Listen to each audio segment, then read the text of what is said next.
শরীফ ওসমান হাদিকে এক সপ্তাহ 168 ঘন্টা আগে গুলি করা হয়েছে। এখন পর্যন্ত কি তার খুনিকে গ্রেফতার করা হয়েছে? সরকারের পক্ষ থেকে এখন পর্যন্ত কি খুনিকে গ্রেফতারের ব্যাপারে আপনাদেরকে আশ্বস্ত করা হয়েছে? তারা কি এখন পর্যন্ত আমাদেরকে জানিয়েছে যে খুনি কোন জায়গায় রয়েছে? আমরা স্পষ্ট মনে করছি যে এখানে খুনি একজন নয়, এখানে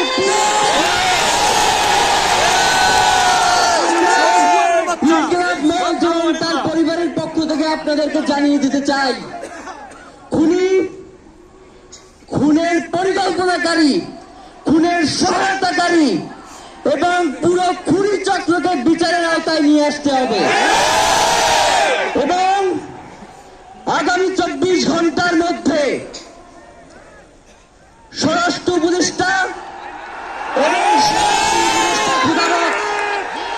তাদেরকে জনতার সম্মুখে এসে তারা এই খুনের ব্যাপারে গত এক সপ্তাহ ধরে কি পদক্ষেপ নিয়েছে তা জনসম্মুখে জানাতে হবে।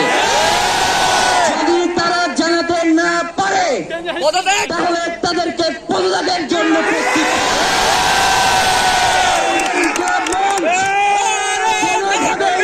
ওসমান হাদির রক্তকে বৃথা যেতে দেব না। আমরা ঘোষণা করতে চাই, শরীফ ওসমান হাদির রক্তের মধ্য দিয়ে বাংলাদেশ ইনসাফ কায়েম হবে। তিনি বারংবার বলেছেন, বাংলাদেশের স্বাধীনতা, সার্বভৌমত্ব রক্ষা এবং ইনসাফের লড়াইয়ের জন্য আমাদেরকে যদি জীবনও দিয়ে দিতে হয় আমরা জীবন দিয়ে দেব, তবু ইনসাফের লড়াই চালাবো। সুতরাং প্রিয় বন্ধুগণ, আমাদেরকে ইনসাফের লড়াই লড়তেই হবে। আপনারা রাজি আছেন কিনা? এবং সেই সাথে আমরা আরো বলতে চাই, সিভিল মিলিটারি ইন্টেলিজেন্সের মধ্যে ঘাপটি মেরে বসে থাকা চিহ্নিত করে গ্রেফতার করতে হবে। প্রিয় সংগ্রামী বন্ধুগণ, শরীফ ওসমান হাদির পরিবারকে জানানো হয়, রাষ্ট্রের পক্ষ থেকে আপনাদেরকে যদি কোনো সুবিধা দরকার হয় আপনারা আমাদেরকে বলবেন। আমরা শরীফ ওসমান হাদির পরিবার থেকে রাষ্ট্রকে জানাতে চাই, যদি এই রাষ্ট্রকে রক্ষা করতে শরীফ ওসমান হাদির পরিবারের 5 সদস্য, তার ভাই এবং বোনদের যদি রক্ত লাগে তারা দেওয়ার জন্য প্রস্তুত রয়েছে। এই খুনিদেরকে চিহ্নিত করে বিচারের মুখোমুখি করতে হবে।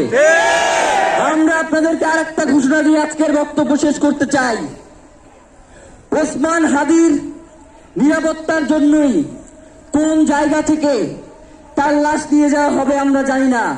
ওসমান হাদি ভাই কি মৃত? তিনি আমাদের লক্ষ কোটি তরুণের মধ্যে জীবিত রয়ে যাবেন ইনশাআল্লাহ। আপনাদেরকে জানিয়ে দিতে চাই, কোন ধরনের সহিংসতা ছাড়া আমরা যেহেতু ওসমান হাদির লাশকে আমরা জাতীয় কবি কাজী নজরুলের পাশে দাফন করার ব্যবস্থা করতেছি, আপনারা সবাই এই প্রোগ্রাম শেষে জনতা মিছিল নিয়ে শাহবাগে চলে যাবেন। আমরা ওখানে গিয়ে আপনাদের সাথে দাফনের পরে কথা বলবো। হয় বাংলাদেশের স্বাধীনতা, সার্বভৌমত্ব থাকবে, বাংলাদেশের ইনসাফ কায়েম হবে, নয়তো আমরা বাংলাদেশের জন্য রক্ত দেওয়ার জন্য সবাই এবং ইনকিলাব মঞ্চ ব্যতীত কারো কোনো প্রোপাগান্ডায় আপনারা কোন ধরনের সহিংসতার পথ বেছে নেবেন না। আমরা ইনকিলাব মঞ্চের পক্ষ থেকে আপনাদেরকে জানাবো কখন কি ব্যবস্থা গ্রহণ করতে হবে।